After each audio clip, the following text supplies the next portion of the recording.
নাও কি ভিডিও সুন্দর আছে গাছটা ফস হয়ে গেছে কিসের গাছ এটা? হ্যালো বন্ধুরা, আমরা এই যে দেখছি এটা কিসের গাছ। আমাদের তো আইডিয়া ওলের গাছ। দেখি ওল চিনো তো তোমরা বন্ধু? ওল যদি চিনো তাহলে বন্ধু একটু কমেন্টে বলে দিবেন। এই ভেলা তো ছেই ভালো করতো এই নিচে আছে মনে হয়, যেই পাথর জায়গা।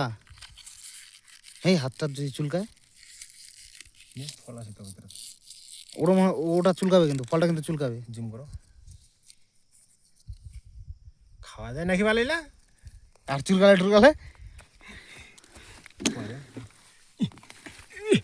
বাপরে যা ছিঁড়ে গেল। কিসের এই গাছ না, গোড়াটা খাওয়া যায়। মনে তো হয় হ্যালো বন্ধুরা, এই যে গাছটা দেখেন, যদি খাওয়া যায় অবশ্যই কমেন্ট করে বলবেন। জানি না আমরা।